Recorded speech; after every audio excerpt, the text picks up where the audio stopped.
Вы смотрите новости Татарстана, в студии Алексей Калиничев. Здравствуйте. И вот о чем мы расскажем в ближайшие полчаса. Сегодня в Татарстане резко похолодало. Этой ночью температура опустится до минус 30. Об этом сообщает Гидромедцентр Республики. МЧС предупреждает, есть риск обморожений. Поэтому на улицу без необходимости лучше не выходить, избегать длительного нахождения на морозе и отказаться от дальних поездок. Еще в прошлые выходные температура не опускалась ниже 6 градусов. Морозную погоду метеорологи объясняют холодным воздухом, идущим с северных широт. Он затронет Поволжье и центральную часть России. Так, к примеру, в Москве сегодня самый холодный день с начала зимы. Температура опустится до минус 22 градусов. Из-за морозов расписание школьников может измениться. В начальных классах сельских школ уроки отменят при температуре минус 23 градуса. В городских при минус 25. С 5 по 9 класс на селе занятия отменяют при 25, в городских при 27 градусах мороза. Старшеклассники смогут остаться дома при минус 30 и 32. В Минобре республики рекомендовали приостановить перевозку детей школьными автобусами и выезды за пределы районов при температуре ниже 25. Руководству образовательных учреждений рекомендовали усилить контроль за работой систем теплоснабжения. Первая в эту зиму серьезная авария на теплотрассе сегодня произошла в Казани. Трубопровод прорвался у 48-го дома по улице Читаева. Без тепла остались жители 23 домов на улицах Чистопольская, Мусина, Читаева и Бичурина. Завершили ремонт во второй половине дня. По факту аварии проверку начала прокуратура Казани. Накануне днем без тепла остались жители 27 домов, 2 детских сада и реацентр для инвалидов в Зеленодольске. Причина – прорыв на теплотрассе на улице Строителей. По словам пресс-службы Зеленодольска, авария произошла из-за ветхости тепловых сетей. На сегодня они изношены на 65%. Тепло в домах и детском садике появилось только ближе к 9 вечера. До позднего вечера на месте ЧП работали и представители прокуратуры. Прокуратура проверит работу ответственных организаций на соблюдение требований законодательства об энергоснабжении населения, в том числе сроков устранения аварий на теплосетях.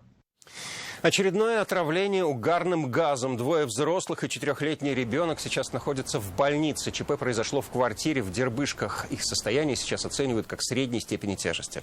Прокуратура Советского района выясняет все обстоятельства дела, в том числе соблюдение требований безопасности при эксплуатации газового оборудования.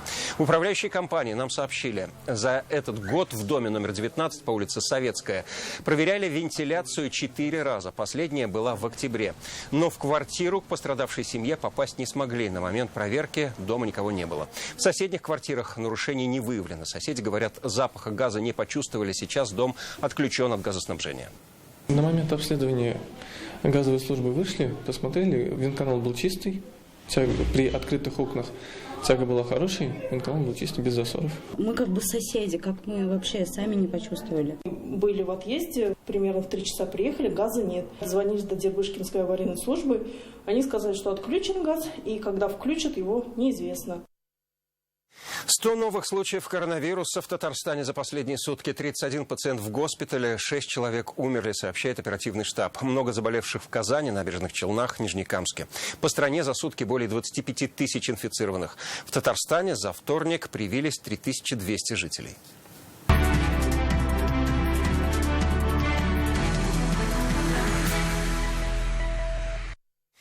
Иннополис сегодня стал местом встречи IT-специалистов и экспертов федерального и республиканского масштаба. Утром с участием Рустама Минниханова во 2-м технопарке Лобачевского открылся коворкинг, то есть общественный офис.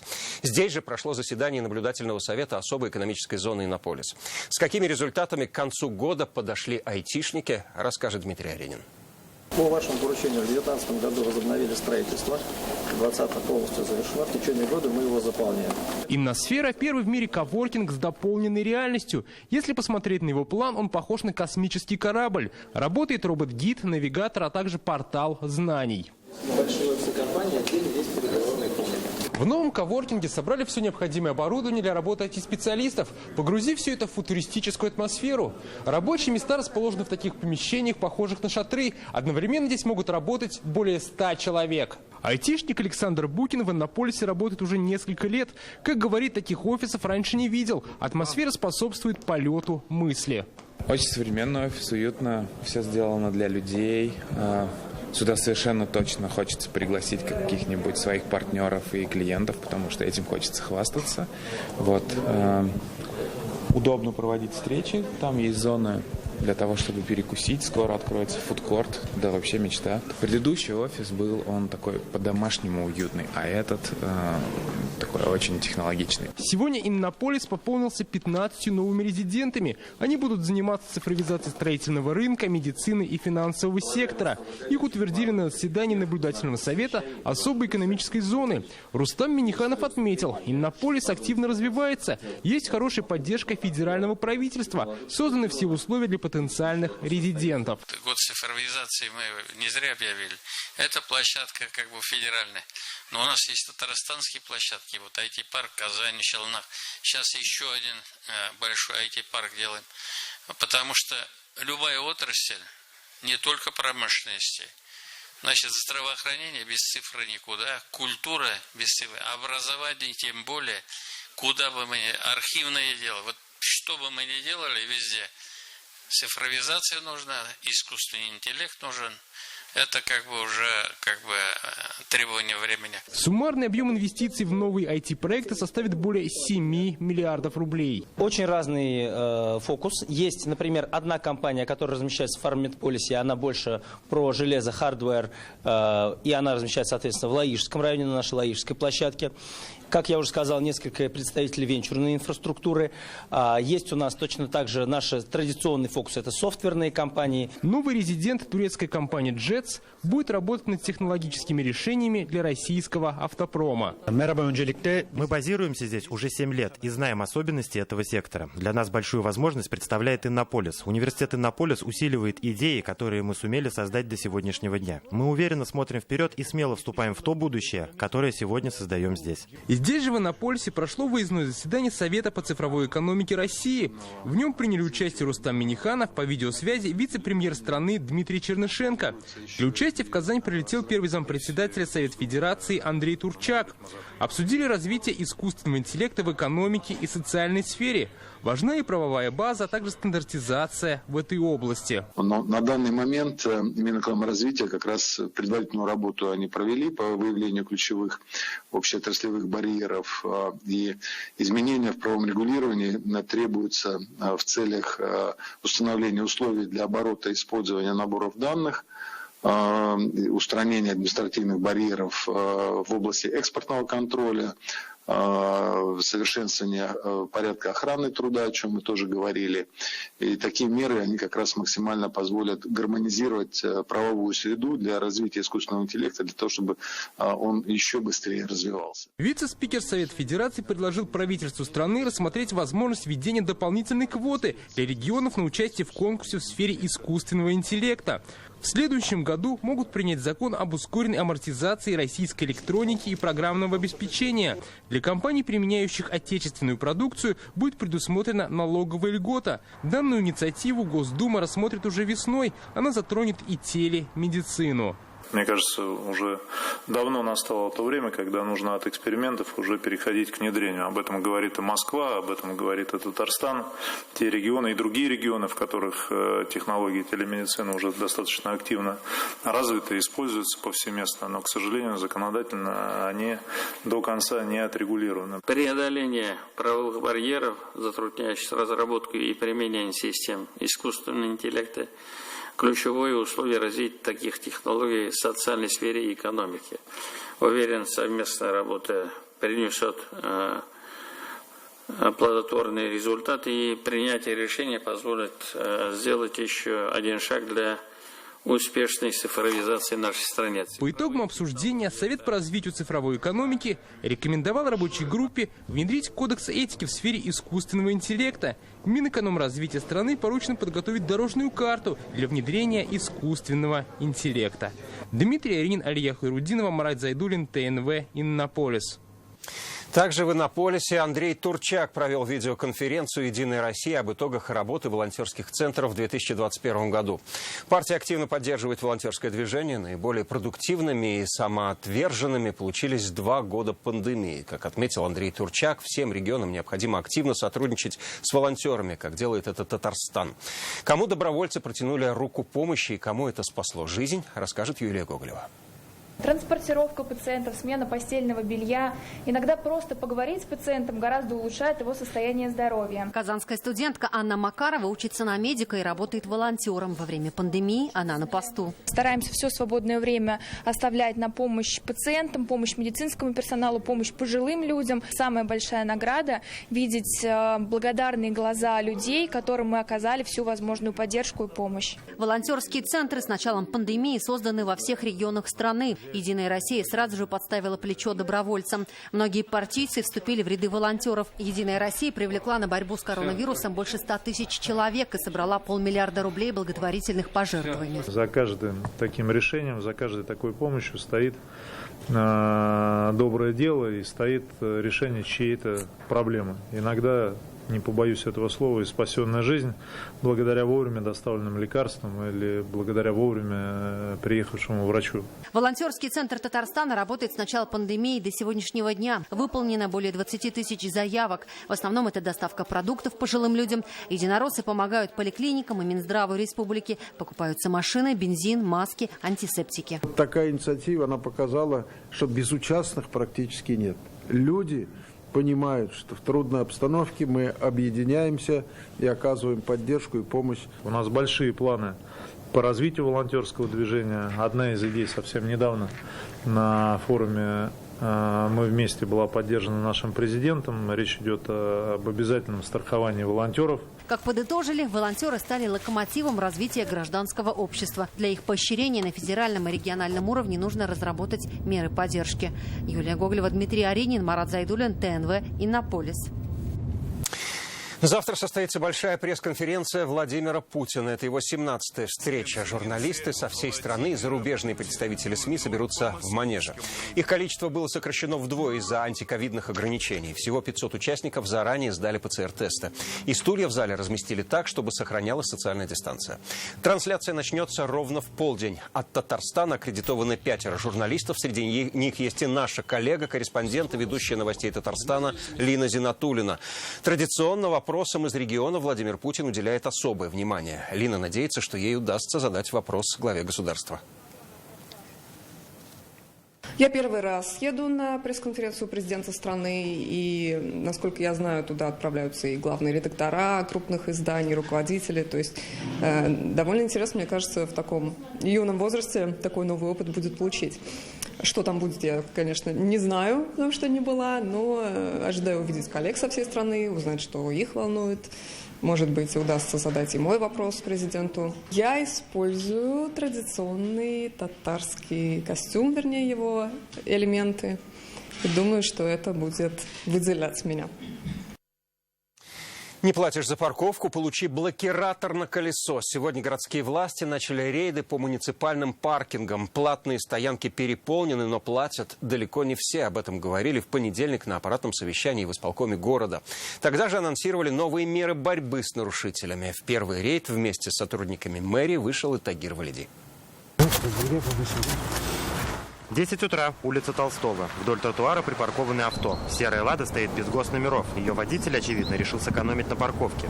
Теперь авто никуда не поедет, пока хозяин не заплатит штраф 2500 рублей. Мы начинаем уже без предупреждения ставить блокираторы на автомобили, которые нарушают правила пользования парковками и находятся на платной муниципальной парковке без оплаты и без номеров. Чтобы освободить своего железного коня, нужно позвонить по указанному на блокираторе номеру, дождаться инспектора и получить административный протокол.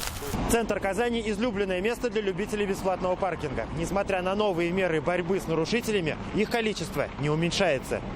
Новые правила ввели еще в понедельник, а сегодня вышли в первый рейд. Машин без госномеров особенно много рядом с вузами. Автомобилисты разделились во мнении. Кто-то считает использование блокираторов благом, а кто-то не видит в них смысла. Я считаю, это неправильно. Вообще эти парковки платные очень сильно неудобны.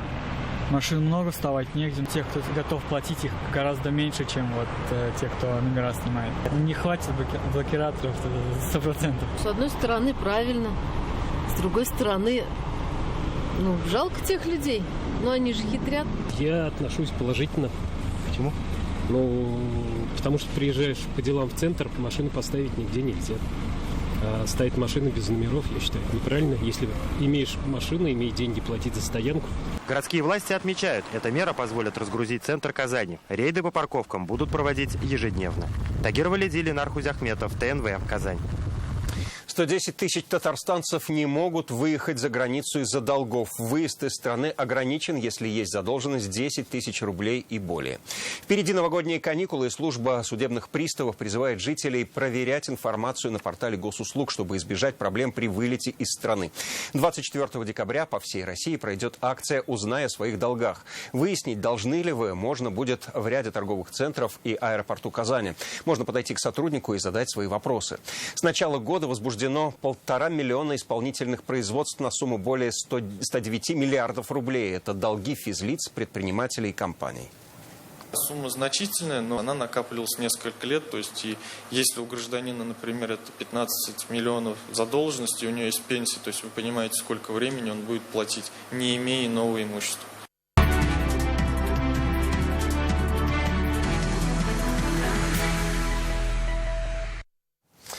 В будущем году цифровая неделя пройдет с 21 по 24 сентября в очном и дистанционном форматах. Ее главная идея – наука, власть и бизнес, триумвират технологического и гуманитарного прорыва. Сегодня в Казани был сформирован оргкомитет форума, его возглавил премьер Алексей Песошин. В этом году на Kazan Digital Week участвовали более 9 тысяч человек из 51 страны. Учителя Татарстана получат предновогоднюю выплату в среднем от 30 до 70 тысяч рублей. Об этом сегодня рассказал на итоговой пресс-конференции министр образования и науки республики Ильсур Хадиуллин. Точный размер выплат определят директора школ, а в среднем премия будет зависеть от нагрузки педагога, места работы и проживания. Таким образом, будут выполнены майские указы президента России по доведению заработной платы педагогов до средней. Есть указ, и в соответствии с этим указом идут сегодня выплаты, уважаемые коллеги. Это означает, что у нас педработники получают выплату в конце квартала. Чтобы довести среднюю заработную плату до средней заработной платы по экономике, вот как раз этим и занимаются муниципальные органы. Напрямую средства выделено из бюджета республики. Также на итоговой пресс-конференции за освещение значимых мероприятий системы образования и повышение престижа профессии учителя министр наградил журналистов. Среди них сотрудники нашего телеканала, корреспонденты службы новостей ТНВ. Гранты на поддержку агростартап, семейные фермы, агропрогресс, развитие сельхозкооперативов. По этим программам 91 фермер из Татарстана получили средства на развитие. Самая популярная – агростартап. В ней 60 победителей. Участников было в 2 раза больше. Практически все они – молодежь, которая начинает развивать свой бизнес на селе и создает новые рабочие места. Файруза Мазитова познакомилась с обладателями грантов. Торжественная церемония вручения сертификатов. Сегодня здесь победители конкурса «Агростартап». Фермеры разработали бизнес-план, защитили его и сейчас обязуются работать на селе. Мы за счет этих грантовых мер поддержки, конечно, ждем заполнения ферм, быстрое время. Ришат Тимирбулатов из Нурлатского района на 3 миллиона рублей купил дойных коров. Сейчас их у него 24, в планах довести до 100. Агростартап – это очень большая помощь для фермеров действующих и также начинающих фермеров. Я считаю, что это очень хорошо поднимает сельскохозяйство в деревне. Расширить конюшню и увеличить поголовье хочет Айзат Салахов из Арского района. Сейчас у него 140 лошадей разных пород. Свое дело открыл 7 лет назад. На 360 голов хотим увеличить поголовье. Уже 9 лет выращивает клубнику Нияз Хурамшин из Сабинского района. Планирует купить рассаду и установить опрыскиватели. Используя данную программу агростартапа, можно намного, не затрачивая большое количество капиталовложений, можно легче заняться выращиванием ягод. Общая сумма грантов по разным программам более 650 миллионов рублей. Условия поддержки – создание рабочих мест. Сегодня есть очень много возможностей перенять опыт, и люди это видят, фермеры это видят, и они очень сильно стараются получить доход, работать, потому что создавать рабочие места, еще есть дополнительные условия, заполнить ферму, и это благодаря государственной поддержке претворяется в жизнь. В этом году программа «Агростартап» предполагает создание 400 рабочих мест. По ней с 2019 года уже сотни фермеров смогли начать свое дело и успешно развивают предпринимательство на селе. Файруза Мазитова, Ленар Хузиахметов, ТНВ, Казань. Предновогодняя пора, время приятных бонусов и сюрпризов для своих клиентов. Их подготовили и в Россельхозбанке. Речь о популярном и очень выгодном вкладе «Пенсионный плюс». Юлия Гоголева расскажет о предновогодней выгоде и самых востребованных ставках. Рашида Галимзянова, работающий пенсионер, уже 5 лет клиент Россельхозбанка. Недавно узнала о предновогодней акции и оформила новый вид вклада «Пенсионный плюс». Вот я открыла сейчас пенсионный с минимальным остатком 500 рублей. Не обязательно своевременно вкладывать. Можно пополнять, снимать вклады. В общем, для пенсионеров, конечно, очень хороший вид вклада. Ставка по вкладу «Пенсионный плюс» повышена, поэтому среди пенсионеров набирает популярность. Сейчас по нему установлена ставка 7,2% годовых. Вклад открывается на 395 дней с ежемесячным начислением и причислением процентов. Но основным преимуществом является то, что клиент неограниченно может совершать приходные операции, а также расходовать денежные средства до неснижаемого остатка всего в 500 рублей. Вклад «Пенсионный плюс» могут открыть не только клиенты, достигшие пенсионного возраста, но и несовершеннолетние, получающие социальную пенсию. Для этого нужны подтверждающие документы из пенсионного фонда. Минимальная сумма вложения – 500 рублей. Проценты выплачиваются ежемесячно или по окончании срока вклада. Сегодня в России отмечают День энергетика. В свой профессиональный праздник награды получили сотрудники ТГК-16. Почти 200 человек награждены почетными грамотами, благодарственными письмами и получили почетные звания заслуженного энергетика. Поздравляю! Спасибо большое! Аплодисменты и награды из рук генерального директора. По традиции в День энергетика на станциях и в центральном офисе ТГК-16 награждают лучших сотрудников. Сегодня здесь лишь малая часть тех, кто каждый день вносит вклад в развитие компании. Наша профессия очень ответственна.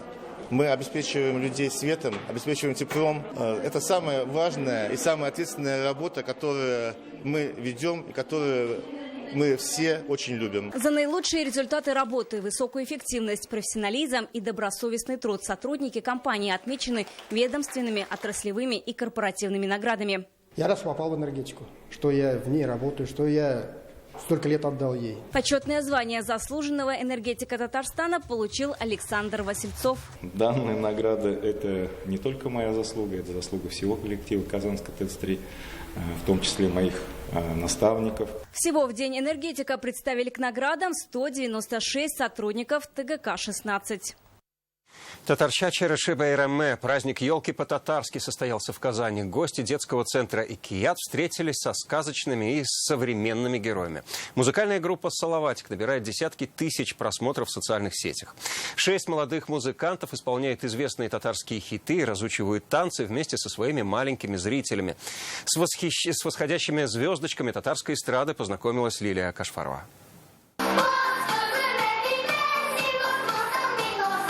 «Эпипе» – одна из самых узнаваемых и известных татарских народных песен, а теперь и хит детской татарской группы «Салаватик». Это проект журнала «Салават Купыре», созданный на платформе Татмедиа Junior. Видеоролики с участием детей на Ютубе посмотрели 50 тысяч раз. А сегодня юные артисты пришли встретиться со своими зрителями вживую. Люди уже в это время не так хорошо знают татарский язык, он забывается, а мы его хотим вытащить на первый план. И у «Салаватиков» получается. В проекте участвуют 6 детей. Они занимаются в Татарской государственной филармонии, выступают на городских мероприятиях, поют в парках. А сегодня встретились с главным зимним волшебником, чтобы вместе поздравить зрителей на их родном татарском языке. Кроме того, что дома говоришь, там на улице говоришь с ребенком на татарском языке, а чтобы еще кругом кто-то говорил, такого не очень много. Поэтому для меня очень важно, что есть мероприятия, есть театр татарский и для детей в том числе. Для меня, как для отца, такие мероприятия, не только вот именно вот это мероприятие, а вообще в целом такие мероприятия очень важны, Потому что, это как бы общение тоже, знакомство друг с другом. И вот дети все видят, все, смотрят вот это все. С девочками и мальчиками работает певица Гульназ Гафурова. Она ставит им голос, учит петь. Также дети изучают основы танца. Сегодня зрителям представили 10 песен. Все песни исполняются на татарском языке.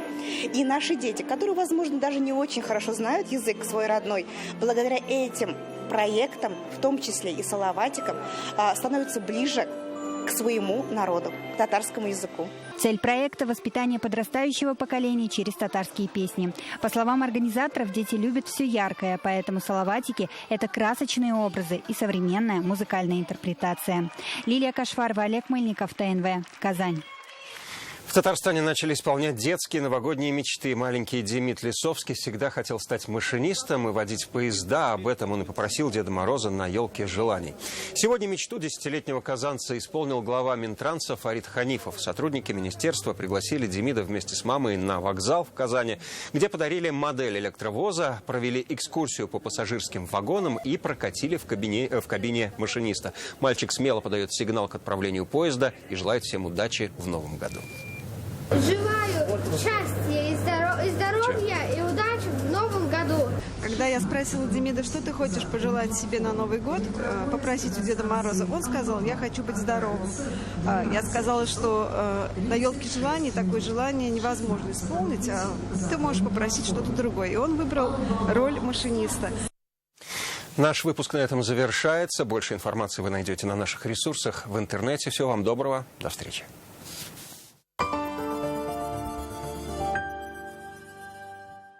Новогодняя распродажа в «Белке». Только до 30 декабря. Скидки на все шубы из норки, мутона, других мехов и на шубки «Тедди» до 50%. «Белка». Татарстан 7. Nissan в РРТ купил. Скидку 200 тысяч и резину получил. Автоцентр РРТ 212 30 10.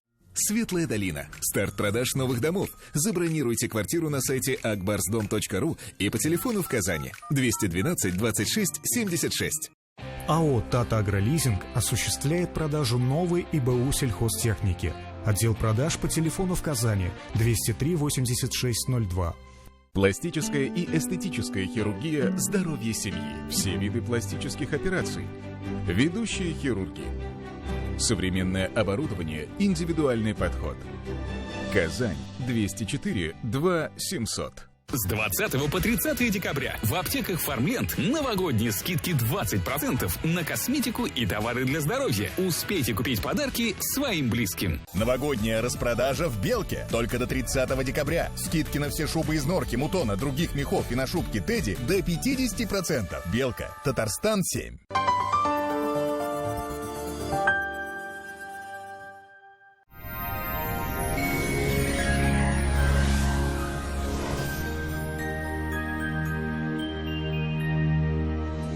Здравствуйте! Морозный четверг ожидает жителей и гостей Татарстана. О погоде чуть позже.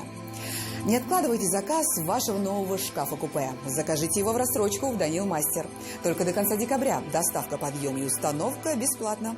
3D-проект шкафа в день обращения. Звоните 2-167-166. По данным сервиса Яндекс.Погода, небо по-прежнему будет затянуто облаками в Бугульме, Павлах, Азнакаево. Существенных осадков не прогнозируется. Температурный фон превысит 20-градусную отметку со знаком минус. В низких местах до минус 26. Холодно будет и в Нижнекамске, Набережных Челнах и Елабуге. Но небо облачное, временами снег. Студеная арктическая воздушная масса ударила и по северу Татарстана. Тут днем минус 21, а ночью температура опустится до минус 28. На северо-западе, в Арске, в Кукмаре, Балтаси морозно и снежно. Одевайтесь теплее, не забывайте шапки, шарфы и варежки. На юго-западе облачность не рассеивается. Синоптики обещают снег и морозный четверг, минус 22 днем. В Чистополе, в Альметьевске, Мамадыше снег местами и небольшой крепкий мороз в этих районах также обеспечен. Ночью местами до минус 30. Зима показывает свой суровый характер, и в эти дни мы это ощущаем в полной мере. Гиделикс – капли и сироп от кашля с экстрактом листьев плюща. Можно принимать всей семьей. Гиделикс облегчает откашливание и оказывает спазмолитическое действие. Сироп подходит детям с рождения, не содержит спирта и сахара. соберет все лайки. А вот кашель не наша история. Гиделикс с натуральным экстрактом листьев плюща можно принимать даже самым маленьким. Кашля больше не боюсь. Гиделиксом я лечусь. В Казани ожидается облачная погода, возможен снег. Ночью минус 22, а днем 23 градуса ниже нуля. В низких местах до минус 25. Ветер юго-западный, умеренный, магнитное поле Земли спокойное. Для вас еще одна полезная информация. Санчи – сокровище китайской традиционной медицины. Дает энергию, укрепляет иммунитет, повышает качество сна, улучшает самочувствие, способствует снятию усталости. Санчи – источник энергии и долголетия. В аптеках Farmland с 20 по 30 декабря 2021 года скидка 20%. О погоде все. В студии была Лейла Латыпова. Всего доброго и до свидания.